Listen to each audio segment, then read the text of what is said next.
Hola, hola a todos. En este segundo episodio de este podcast llamado A Contracorriente, que alberga el proyecto de Semanario Punk.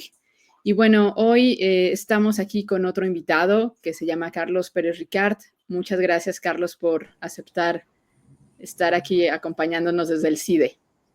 Hola, ¿qué tal, Adriana? Feliz, muchas gracias por invitarme a mí.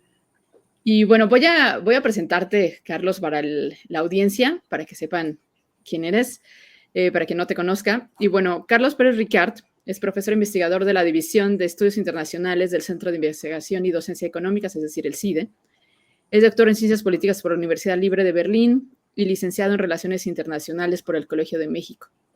Entre el 2017 y el 2020 fue maestro investigador postdoctoral en la Universidad de Oxford en el Reino Unido. Y en el 2021 fue nombrado integrante de la Comisión para el Acceso a la Verdad, el esclarecimiento histórico y el impulso a la justicia de las violaciones graves a los derechos humanos cometidos entre el 65 y el 90. Y bueno, pues estamos aquí con él. Vamos a abordar los temas que tocan ese podcast, son sobre todo temas culturales. Y justamente a mí me gustaría, como te decía, cuando estábamos preparando esta charla, Carlos, que habláramos un poco de cómo el libro y cómo digamos, la academia o el discurso académico funciona en estos discursos internacionales y funciona un poco en la política internacional. Y bueno, estaba yo justamente mientras elaboraba las preguntas que te iba a hacer, ¿no? Estaba yo pensando en tu proyecto justamente de Sándor Márai. Entonces, bueno, como ya dije en tu presentación, tú eres politólogo, eres internacionalista. Entonces, a ver, cuéntanos, ¿por qué fundar una librería como Sándor Márai? Bueno, muchas gracias, Adriana. Te cuento un poco el contexto. Yo, en efecto, soy doctor en ciencia política, pero he trabajado desde muchos lados, desde la historia. En la Universidad de Oxford trabajé 3 años en una división de historia. En México, aquí, ciertamente estoy en internacionales, pero mi trabajo académico tiene que ver más con la historia, con la política. Y tengo dentro de estas rarezas el haber también estudiado lengua y literaturas hispánicas en la UNAM, al mismo tiempo que hice la carrera en Relaciones Internacionales en el Colegio de México. Entonces, de ninguna manera me considero un especialista en absolutamente nada, y sí un generalista, alguien que le interesa el conocimiento en general. Y sobre todas las cosas, desde luego, el libro, el papel del libro y la relación con los libros. Y en esa medida siempre un gran sueño mío y el de mi esposa era tener una librería, y se dio el contexto de que pudimos asociarnos con Javier Corral, quien ya tiene una librería, el exgobernador Javier Corral, quien ya tiene una librería en Chihuahua que se llama Sándor Márai. Sándor Márai, además, un autor que nos encanta a Javier, a Vanessa, a mí, un autor que habla y refiere mucho sobre temas que me importan, sobre la amistad, el amor, la lealtad, el compromiso con uno mismo. Y en ese contexto nos atrevimos, contra todo consejo y contra todo pronóstico, el poder fundar una librería en la Ciudad de México, la segunda Sándor Márai, la primera está en Chihuahua, esta es la segunda, y a partir de Sándor Márai y Ciudad de México, tú ya has estado allá, la idea es, más que tener una librería, es consolidar una comunidad de lectores alrededor de Sándor Márai. Entonces, es eso, es un esfuerzo por generar comunidad en un mundo y en un contexto en el que la gente cada vez se habla menos, se entiende menos, pero tiene la necesidad de conversar como ha tenido el ser humano la necesidad de conversar hace miles de años. Entonces es eso, un esfuerzo por construir una comunidad a partir del mejor invento que alguien pudo haber jamás creado, que es el libro, una tecnología absolutamente fascinante que nos permite construir siempre nuevas realidades. Pues bueno, pues gracias como eso, como persona que se dedica a los libros, que hace libros, siempre se agradece una librería nueva. Efectivamente son espacios de resistencia, más allá de, digamos, dentro de la estructura del libro, como sabemos, hay estas grandes cadenas, que bueno, yo tengo amigos de esas grandes cadenas, nada en contra en particular, pero bueno, las pequeñas librerías siempre tienen catálogos mucho más cuidados, una atención mucho más al lector, ¿no? Es este tú a tú librero, ¿no? Librero lector que se ha perdido muchísimo. Y justamente pensando un poco en tu carácter de internacionalista, estaba yo pensando en el libro como un objeto que transita, ¿no? Y no me estoy refiriendo solo al libro que transita en las importaciones, exportaciones que se hacen entre libreros, entre editores y demás, sino me estoy refiriendo que es, como tú lo dijiste, es un objeto que transita entre lenguas, por ejemplo, pensando en la traducción, yo también soy traductora, también transitas entre ideologías, ¿no? Entonces se habla de los libros como puentes. Entonces, ¿tú qué opinas, por ejemplo, de libro, que cómo contribuye este intercambio, ¿no? Entre seres humanos? Antes de contestar directamente a tu pregunta sobre el libro como un objeto de estudio transnacional y que no sabe de fronteras, déjame plantearte cómo entiendo el libro. Si quieres, luego vamos a la parte internacional, pero creo que es importante también para entender la noción bajo la cual construimos Sándor Márai, y es el libro como objeto de resistencia.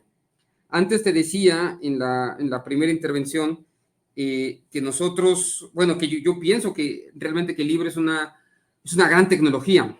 Dice Juan Villoro en su último libro, No soy un robot, que si un extraterrestre viniera hoy al mundo y encontrara el libro, diría, ¿qué tecnología tan impresionante? ¿Qué es esto que puedes llevar de un lado para otro?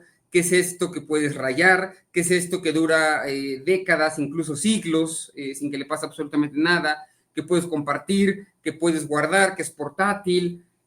Realmente no le pide nada a un iPad o a una computadora, pero lo vemos siempre como un objeto pues, del pasado, no una cosa del futuro ni moderna, sino como un objeto del pasado.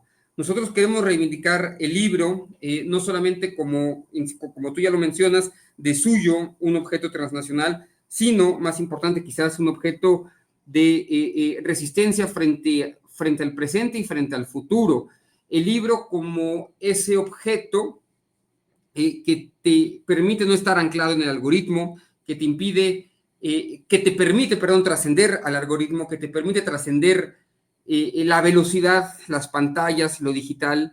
Es un acto de resistencia frente al tiempo y a la velocidad con la que solemos vivir. Entonces nosotros pensamos que a partir del libro se puede construir la única resistencia posible frente al poscapitalismo, frente al algoritmo, frente al hecho de que hoy muchos de nosotros somos, lo que dice Juan Villoro, justamente robots, ¿no?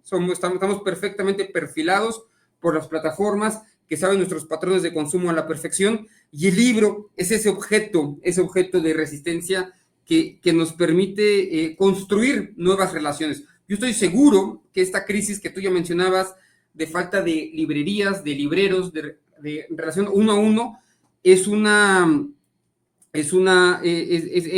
crisis que se puede resolver porque de a poco los ciudadanos, los seres humanos, nos empezaremos a dar cuenta que la única salida frente a lo moderno, frente a lo digital, frente a la falta de tiempo, es el libro.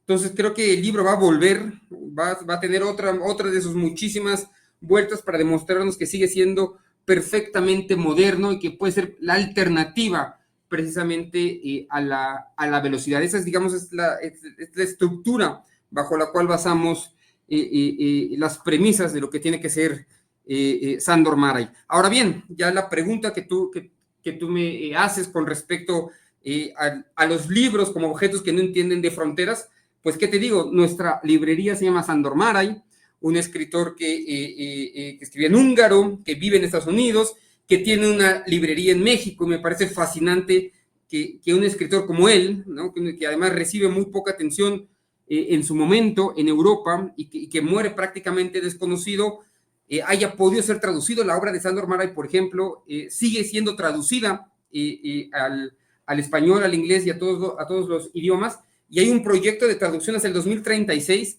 según el cual se van a seguir traduciendo 2 libros al año de Sándor Márai, y todavía vamos a terminar dentro de más de 10 años, para que tengas la idea de lo vastísima de su obra y de lo increíble que es que podamos descubrir a un autor siempre con nuevas traducciones y con nuevas publicaciones, un autor que todavía no está acabado y como Sándor Márai, pues cientos, miles de autores más que falta por traducir, que falta por entender, de un autor que escribe en la Europa del Este de 1950 a 1960 y que es perfectamente actual al tiempo en el que vivimos. Y justamente un poco pensando esto que decías de el libro que tiene que ser como un objeto de resistencia. Yo estaba leyendo una nota que me pareció muy curiosa, y curioso ahorita voy a decir por qué. Que el Departamento de Defensa de Estados Unidos, del gobierno de Trump, el actual gobierno de Trump, o sea, esta segundo mandato, censuró ya alrededor de una docena de libros, ¿no? A nivel federal, o sea, lo cual afecta, según la nota que leí, a 67,000 estudiantes, ¿no? Y bajo el trillado, o sea, y hago aquí las comillas, ¿no? De protección de la moralidad, ¿no? Y lo que sea que esto signifique, ¿no? Y bueno, hay desde libros infantiles, hay libros obviamente que hacen un nuevo relato de la historia de Estados Unidos. Por ejemplo, hay un libro que se llama Indigenous People History of the United States, que obviamente es una perspectiva de la historia de Estados Unidos a partir de las comunidades indígenas, ¿no? Otro que es como el de Aldous Huxley, ¿no? Un mundo feliz, ¿no? Y otros más, ¿no? Te digo, son 12. Entonces, algo que a mí me parecía muy curioso es que Trump le importara censurar libros. ¿Por qué? Porque justamente lo que tú acabas de decir, en este mundo de lo digital, donde parecía que los libros quedan caducos y parecería que no mucha gente lee, de hecho los índices de lectura a nivel no solamente nacional, en México a nivel mundial son bajos, ¿no? Entonces uno podría decir, pues, ¿por qué la gente continúa censurando libros y aquí, allá a quién le importan los libros? ¿No? O sea, la gente en realidad ve plataformas de streaming, ve otras cosas, pero ¿tú qué opinas que hay ahí en el trasfondo, digamos, de esta censura trumpista? ¿Qué opinas que hay como justamente como este miedo que hay al libro, etcétera, etcétera? A ver, a bote pronto, para enmarcar esa discusión, Trump es un pensador fascista, es un político fascista, yo no diría un pensador, un político fascista, con todos los ingredientes que tiene el fascismo de principios del siglo XX. En esta época en la que es tan común etiquetar y caracterizar liderazgos y llenar de palabras que más que iluminar obscurecen, pienso que el concepto de fascismo cabe muy bien en la figura de Donald Trump. Y el fascismo tiene una relación complejísima con los libros, y lo ha tenido toda la vida. Y te diría que esto es al menos en 4 o en 5 ejes que se puede, digamos, dividir esta respuesta. La primera, en términos de control del pensamiento. Al fascismo le interesa moldear la conciencia colectiva. Nunca va a admitir que los libros promuevan críticas que sean plurales, que cuestionen la autoridad del Estado frente a cualquier objetivo. Entonces, esta idea de control de pensamiento está muy presente en el pensamiento fascista y está presente en Donald Trump. Trump es alguien que además no cree en el disenso. Este sería el segundo eje. En los regímenes fascistas el disenso no es tolerado. ¿Y qué mejor que ser subversivo que escribiendo? Entonces, obviamente van a querer censurar libros porque quieren eliminar el disenso, ¿no?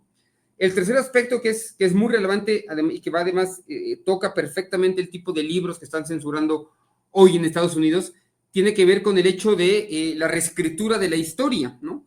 Muchos de los textos censurados por Trump y por otros regímenes ofrecen versiones de la historia distinta a la narrativa oficial. No le gustan los afroamericanos, no le gustan los indígenas, no le gusta nada que no vaya, digamos, acorde con el tipo de narrativa que él está intentando procurar para reescribir la historia. Eso es, digamos, esto no solamente es una cosa del pensamiento fascista, sino me parece muy general la idea de que todo régimen quiere reescribir la historia. En este aspecto yo diría que el gobierno de Trump lo quiere hacer más desde una perspectiva autoritaria. Ese sería el tercer eje, Adriana. Y te daría 2 más. Uno, la necesidad de construir también una narrativa de homogeneización cultural. El fascismo detesta la diversidad de pensamiento y quiere que todos sean muy parecidos, blancos, anglosajones, con ciertas características, y va a apostar justamente por ese tipo de libros y por ese tipo de narrativas. Y por último, una cuestión pues mucho más abstracta, pero que me parece que da perfectamente bien el clavo cuando hablamos de Trump y su relación con los libros.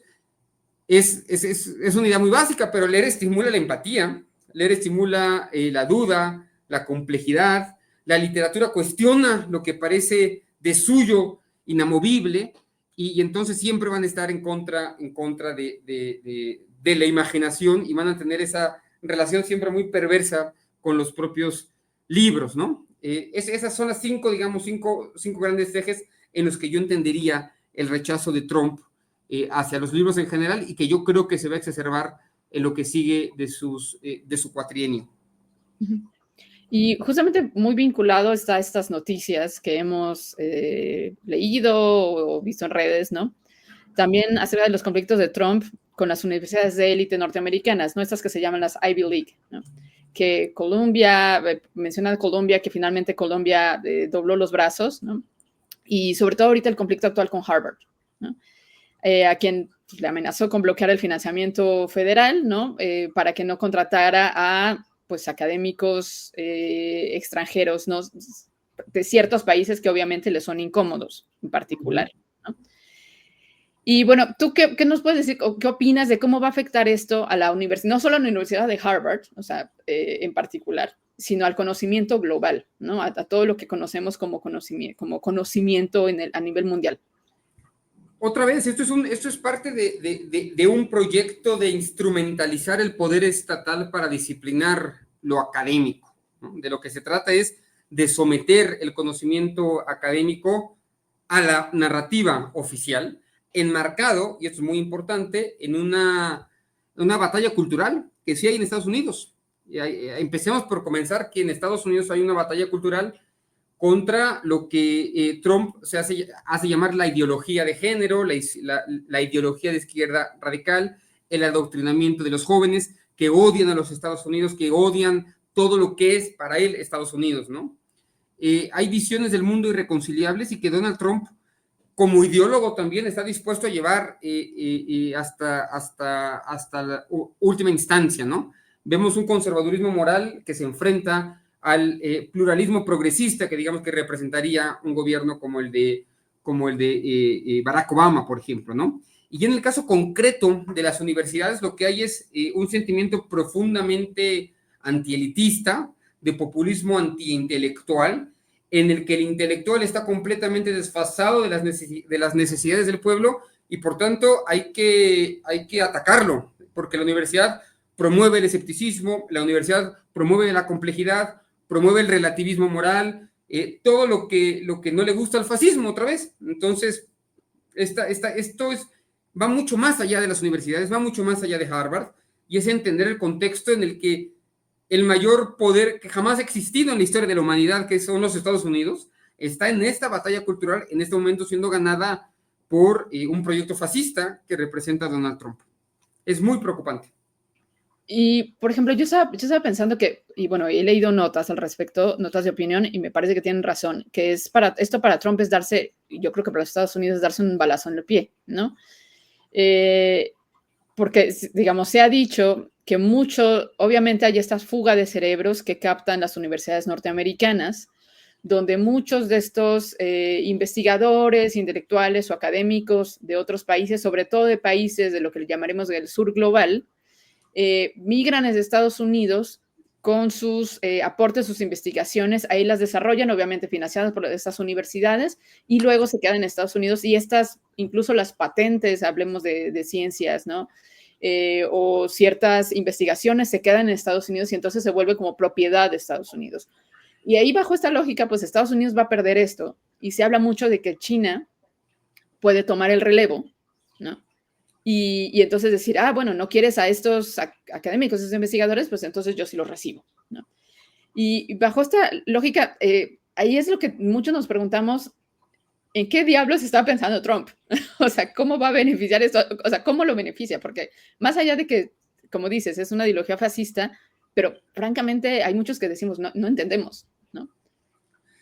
Bueno, es que de eso se trata también. Hay este libro fantástico, espero no equivocarme con el nombre de la autora, lo debo tener por acá en la biblioteca, editado por el Fondo de Cultura Económica de Barbara Tuchman, me parece, que se llama el libro fantástico de Barbara Tuchman, publicado por el Fondo de Cultura Económica, que se llama La Marcha de la Locura. Y es un gran una gran compilación de historias de regímenes que tienen esta ibris, ¿no? Esta necesidad de marchar hacia la locura cuando toda la evidencia te dice que es equivocado el camino hasta donde estás yendo, ¿no? Y esto es desde la guerra de Vietnam hasta Troya, compilación de casos en los que un régimen se entiende, tiene todos los números enfrente, todas las cifras, para saber que está yendo por un camino equivocado y sigue marchando hacia la locura. Tú decías antes, bueno, es un tiro en el pie, sí, es un tiro en el pie porque debilita las principales fuentes de poder blando de Estados Unidos, que son las universidades, Adrián. Las universidades llaman a las mejores mentes de todo el mundo, y más en Estados Unidos, a las universidades Ivy League, y también las estatales, y también las privadas, y también las que no son tan buenas. Son una fuente de poder blando, y al pelear contra ellas, lo que está haciendo es socavar las bases de liderazgo cultural y científico de Estados Unidos. Es impresionante que siga por ese camino. Además, evidentemente atenta contra cualquier base de crecimiento económico. Si pensamos que la tecnología, la medicina, la inteligencia artificial dependen directamente del ecosistema universitario, no se entiende que él esté dispuesto a romper completamente con ellos. Y además aleja a los jóvenes y a sectores urbanos educados del planteamiento de Trump. Se está peleando además con gran parte de su electorado, y finalmente los va a terminar por alejar a posibles votantes, y va a perder con toda seguridad la mayoría en la Cámara, en la Cámara y en el Senado el año que viene. Entonces, bueno, se está dando un tiro en el pie y le está dando alas y posibilidades para que otras potencias emergentes, como es el caso de China, puedan tomar su lugar. Estamos, desde mi punto de vista, ante la política interna y externa más abyecta de ese país en los últimos 100 años. Y te acuerdas que, bueno, cuando yo recientemente era gerente editorial en ACAL, presentamos un libro que se llamaba La derrota de Occidente, ¿no? Que justamente hablaba de la caída de Estados Unidos, ¿no? Este autor siempre suele ser como, dicen que es un poco de Nostradamus, ¿no? Porque dice premoniciones en sus libros, ¿no? Que terminan cumpliéndose. Entonces, tú pensarías que, digamos, en este panorama, ¿no? Ahí me estoy saliendo un poco del tema de los libros, ahorita regreso, pero pensarías que en este panorama vamos un poco para allá. O sea, ¿Estados Unidos va para allá? Bueno, hay que decirle al público que en efecto nosotros nos vimos para discutir este libro de Todd, ¿no? Se llama de Emmanuel Todd, La derrota de Occidente. Correcto. Que es un libro sobre el declive estructural, no solo de Estados Unidos, sino de las democracias occidentales, pero especialmente de Estados Unidos y Europa. Y nos vimos, Adriana, ya me corregirás, pero mucho antes de la elección, ¿verdad? De noviembre del año pasado. Entonces, y es verdad que tiene fama de ser Nostradamus. Lo que está diciendo él en el libro, en realidad, es que los factores estructurales del declive norteamericano y europeo tienen que ver con 3 factores, ¿no? La desindustrialización de Estados Unidos, que digamos, se vuelve dependiente del sector financiero y tecnológico, perdiendo completamente su base industrial. Lo que él también dice, el declive del protestantismo, es decir, el hecho de que se haya perdido cierta ética, acudiendo, digamos, aquí a las teorías de Weber, en el sentido de que el protestantismo es esencial, digamos, para la consolidación de una ética de trabajo, de valores y de cohesión social. Y también él refiere al nihilismo cultural, ¿no? La ausencia de una cosmovisión religiosa que ha dejado a la sociedad occidental sin grandes discursos de legitimación, resultando en una suerte de vacío. Yo pienso que alguien como Todd, yo recomiendo el libro a quien nos esté escuchando, que Emmanuel Todd, les repito, el título es La derrota de Occidente, estaría más bien contento con un liderazgo como el de Donald Trump, porque Donald Trump sí tiene en el centro de su agenda el tema de la desindustrialización, ¿no? Él sí plantea to make US back again, ¿no? O better again, o ya no me acuerdo cómo es el... To make America great again. Make America great again, pero pues él quiere construir eso otra vez con base en carbón prácticamente, ¿no? Es un proceso de industrialización. Es alguien que también Trump está en contra del declive de la religión en general dentro de las referencias básicas del sistema cultural de ese país. Y también yo pienso que Trump es alguien que está en contra del nihilismo cultural, que está asociado más al ala demócrata en Estados Unidos, ¿no? Entonces, yo pensaría que es un liderazgo con el que él estaría, en principio, bastante de acuerdo, como lo está, de hecho, con un régimen como el de Vladimir Putin. Perdón. Y bueno, ahora un poco vinculando más bien hablando de discurso, cultura y un poco a los temas de los que sé que es, de lo que has escrito, ¿no? Que por cierto, aquí para hacer el comercial, tienes un libro publicado en el 2022 en Penguin, bueno, en el sello Debate, ¿no? Que se llama 100 años de espías y drogas. Búsquenlo, aquí al público lo invito a que lo busque, lo lea, ¿no? Y un poco yendo por ahí, por eso del tema de tus libros, ¿no? Vinculando discurso, cultura, políticas gubernamentales contra las drogas. Parece que son temas que no tienen nada en común, pero por ejemplo, el gobierno de López Obrador en el sexenio anterior en México y ahora el de Sheinbaum han tenido un discurso, por ejemplo, en spots de radio, en televisión, también en estos carteles o pancartas que aparecen en la calle, ¿no? Acerca de en contra del fentanilo, ¿no? Vinculando con esta presión norteamericana de que hay que dejar de eliminar los cárteles de droga. Entonces, ¿cómo tú piensas que, digamos, estos discursos son útiles o no, de estos discursos que serían hacia el pueblo de no consumas droga, que me recuerda cuando yo era niña estos spots que había de di no a las drogas o algo así, o cómo iban? ¿Cómo se vincula el discurso y si es útil o no con esas políticas antidrogas?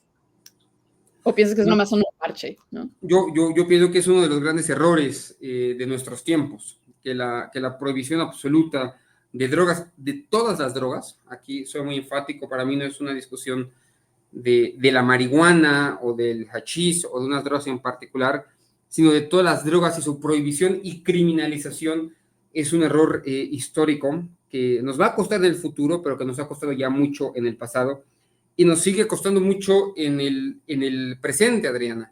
Gran parte de la violencia que sufre nuestro país no tiene que ver tanto con el consumo de las drogas, sino con el intento para prohibir ese consumo. En México el año pasado morían alrededor de 85 personas todos los días, un promedio de 15, 16 personas cada minuto. En una democracia, en un estado liberal, que además lleva 200 años de vida independiente, tenemos cada 16 minutos una persona asesinada. Entonces, una muestra del fracaso total de la prohibición, del que me parece que solo muchos años después nos vamos a dar cuenta de lo que significó en términos de salud pública. Sabemos, tenemos toda la evidencia a nuestro alrededor de que la prohibición no reduce el consumo ni reduce los daños. Al contrario, la prohibición aumenta los riesgos de salud por el hecho de que muchas de las drogas están adulteradas o se usan en situaciones completamente insalubres. La gente no sabe qué está consumiendo y justamente por eso es por lo que se producen la mayor parte de los eventos de salud contra la gente que consume. Sabemos también que la prohibición es completamente ineficiente en términos del sistema de justicia, que sobrecarga policías, jueces, cárceles, que aumente la arbitrariedad y la discriminación. Sabemos también que la prohibición financia a las organizaciones criminales, que la ilegalidad crea mercados, que es uno de los principales motores del crimen organizado transnacional, que es un error por donde se vea, y que los impactos sociales son absolutamente brutales, por no decir un argumento que en sí mismo es suficiente para desacreditar la prohibición, que es la libertad individual y la autonomía, ¿no? Defender el prohibicionismo implica aceptar que sea el Estado quien decida qué puedes consumir o no, sobre todo cuando hablamos en casi todos los casos de consumo que no necesariamente tiene que ser agresivo frente a otras personas. Entonces, estamos llenos de argumentos por donde se le vea, de métricas, de datos, para decir que es un error hacer la guerra a las drogas, ha sido un error histórico, y creo que nos vamos a dar cuenta de esto muchos años después, lamentablemente, tras cientos de miles, no exagero, cientos de miles muertos y heridos en México y en América Latina. Y justamente, bueno, el gobierno, digamos, el gobierno obradorista, ¿no? También ha establecido, ahí volviendo un poco, regresando a los libros, esta idea de que la población, digamos, el acercamiento al libro gratuito, ¿no? Podría ayudar a que, digamos, el pueblo, digamos, tenga mayor acceso al conocimiento y por lo tanto, ¿no? Se disminuya de estas, digamos, de integrarse a las redes de violencia, incluyendo, no tanto, tal vez no el consumo, pero sí de incluirse en las redes de violencia, ¿no? Sabemos que la fórmula no es tan sencilla, ¿no? Es mucho más compleja que eso. Entonces, pensando en cómo está involucrado, digamos, discurso, conocimiento con política antidrogas, ¿cómo piensas, digamos, que tendría que ser como este discurso que maneje, digamos, bienestar social, ¿no? Con políticas antidrogas. Bueno, ahora si quieres toco ya de fondo el tema de las drogas. Déjame hacer una observación con el tema del libro, ¿no? Y de si es necesariamente siempre un vector de conocimiento, como en este caso, o no. Recordar siempre que la sociedad más letrada en ese momento, en 1939, 1940, era la alemana.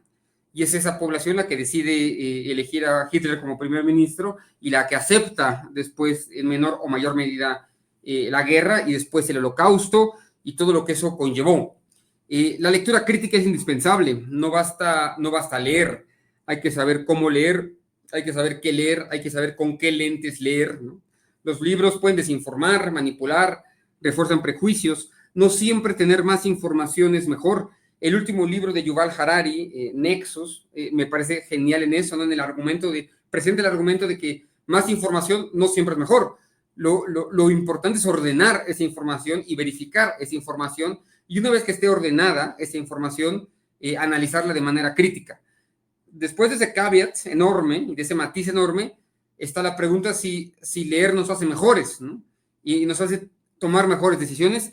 Estoy profundamente convencido de que es el caso. La lectura nos provee autonomía intelectual, nos permite pensar por cuenta propia, nos expone otras voces, otras épocas, otras maneras de ver el mundo. Hay esta idea de que uno lee 500 libros y vive 500 vidas, ¿no?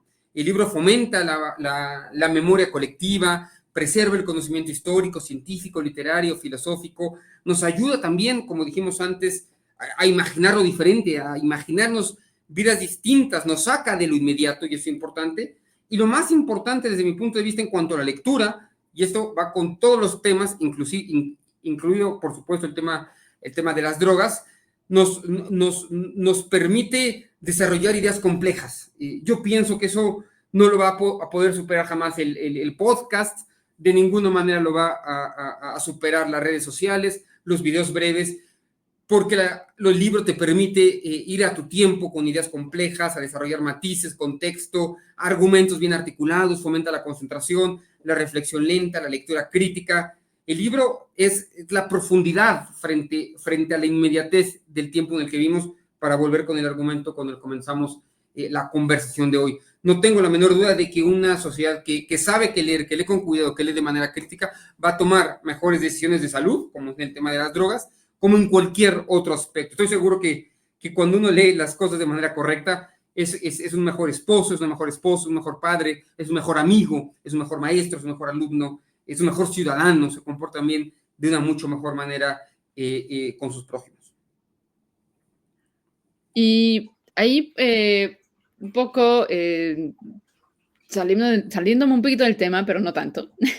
Estaba yo recordando que cuando Ebrard fue secretario de Relaciones Exteriores, creó un programa que se llama Diplomacia Cultural, en donde tenía como eje, digamos, establecer vínculos, sobre todo entre, por ejemplo, la cultura chicana y la mexicana, ¿no?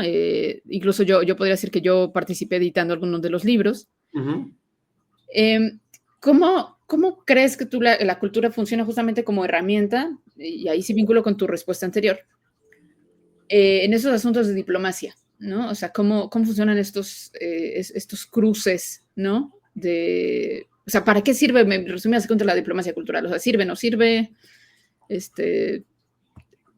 Bueno, es como yo entiendo, y me agarras un poco de bajada, entiendo que la diplomacia cultural es ese es el uso estratégico de la cultura para promover intereses y valores de un país en el extranjero, ¿no? Es una forma de poder no coercitiva, una forma una forma muy sofisticada de proyectar poder, una que no se basa en tanques, que no se basa en armas, sino en la fuerza poderosa del diálogo y de la cooperación y de la cultura, que yo creo que es enorme. Hay muchos ejemplos de cómo en los años 80 el papel del ajedrez, por ejemplo, durante la Guerra Fría fue absolutamente fundamental, o de las Olimpiadas en torno a ello, y que de pronto eso puede reemplazar soluciones políticas o diplomáticas tradicionales.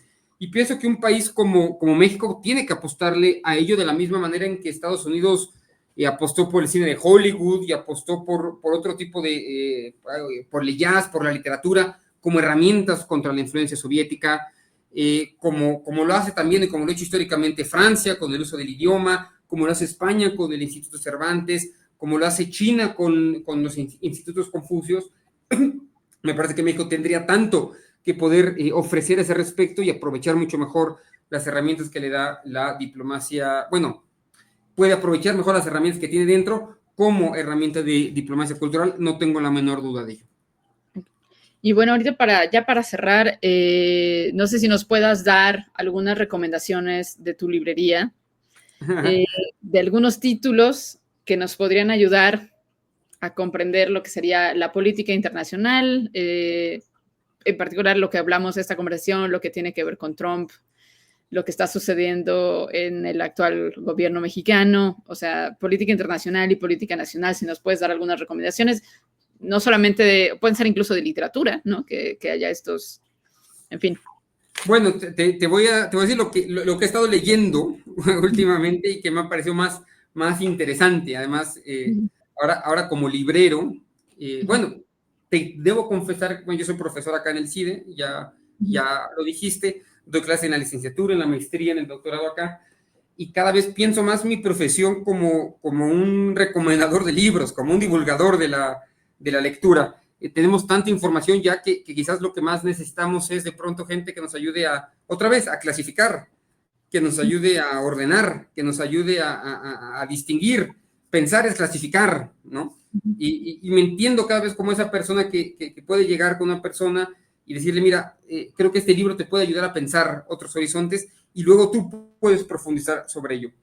Y en ese tenor, yo recomiendo realmente leer el libro que ya cité de Yuval Noah Harari, un autor bastante famoso, un historiador de Oxford, que escribió este libro apenas el año pasado, que se llama Nexus, una breve historia de las redes de información, desde la edad de piedra hasta la inteligencia artificial, ¿no? Un libro que trata sobre eso, sobre qué son las redes de información, sobre lo peligroso que puede ser el hecho de que los estados tengan tanto conocimiento sobre uno y cómo la inteligencia artificial cada vez está dejando de ser menos inteligencia artificial y más inteligencia ajena en el sentido de que ya no la entendemos, que no entendemos cómo funciona y cómo estas redes de información lo que hacen es realmente influir sobre todo lo que hacemos todo el tiempo. Entonces yo estoy bastante nervioso por eso, por no dejarme cooptar por eso, pero el libro que me abrió la cabeza, digamos, para comprender el momento en el que estamos como sociedad, como mundo, que para mí sí es uno de esos 3 o 4 momentos en la historia de la humanidad que lo cambian todo. Vivimos un momento de ruptura absoluta. Este libro de Yuval Harari, que pueden conseguir evidentemente en Sándor Mara librería, se lo recomiendo muchísimo. Nexus, una breve historia de las redes de información de Yuval Noah Harari. Okay. Y bueno, ahora, digamos, libros tuyos que nos quieras, digo, yo ya mencioné el que publicaste en Debate, pero cuéntanos cuáles. Bueno, más bien les platico lo que estoy escribiendo ahorita, que va a salir publicado en 4 meses, también en Penguin, en Debate, un libro sobre un tema que tratamos al principio de la conversación, Adriana, que tiene que ver con las armas de fuego que cruzan todos los días entre Estados Unidos y México, según los cálculos más recientes, alrededor de 600 armas diarias estarían cruzando la frontera entre México y Estados Unidos, y yo estoy haciendo un libro que mantiene como tesis principal que son las armas que provienen de Estados Unidos, el factor que explica gran parte de la violencia en México. Realmente es un argumento que no es tan original en más de sentido, pero creo que no había un libro que lo explicara con peras y manzanas cuál es el papel de las armas en este proceso.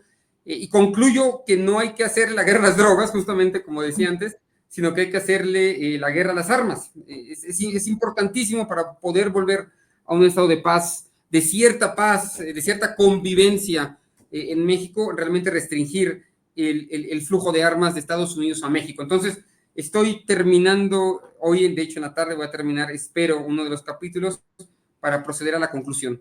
Y en 2 meses sale, lo dejo aquí también como comercial, un libro que también escribí sobre la historia de la policía de la Ciudad de México, un tema que me intriga el funcionamiento de las policías, de cómo funcionan las policías, y estaré por publicarlo en Siglo XXI de aquí a 2 meses, en la editorial Siglo XXI, se va a llamar así, Entre el orden y el caos, una historia de la policía de la Ciudad de México. Ese ya lo acabé y nada más falta que termine por publicarse. Entonces, como puedes ver, picoteo de muchos lados, que creo que es lo que uno le toca hacer en una vida siempre necesariamente corta, como para lograr entender el mundo en su conjunto. Alguien decía por ahí que aprender alemán, que la vida era demasiado corta para aprender alemán, pues la vida es demasiado corta también como para especializarse en una sola cosa. Vale la pena estar intentando entender y comprender el mundo en la medida de nuestras posibilidades y capacidades.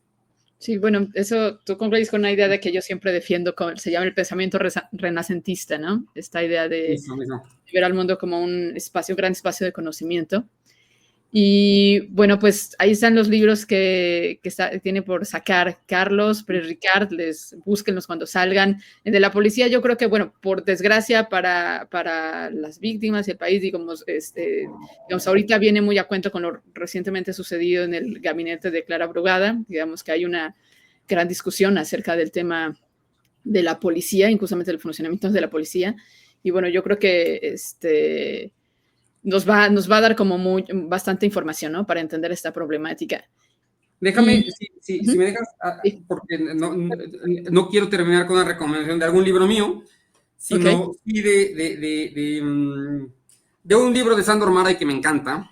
Nosotros queremos en la librería dar a conocer la obra de Sándor Márai. Es un autor que nunca fue reconocido como se debió haber reconocido, que debió haber sido sin duda alguna un premio Nobel, que es otro de los grandes fracasos del Nobel, no haberse dado a Borges o a Kafka, pero también ahí está sin duda Sándor Márai, y yo les recomiendo que sin duda alguna el primer libro con el que pueden comenzar a leer este autor maravilloso es el libro El último encuentro, una novela sobre la memoria, la traición, la amistad y el paso del tiempo, sobre todo eso, sobre el paso del tiempo y la amistad entre hombres. ¿Qué significa la amistad entre hombres? Es un libro cortito, pero te sumerge al universo de un personaje como Sándor Márai, y yo les digo que nunca lo van a olvidar. Así que si escucharon este podcast, este episodio, por lo menos estoy cierto que esta recomendación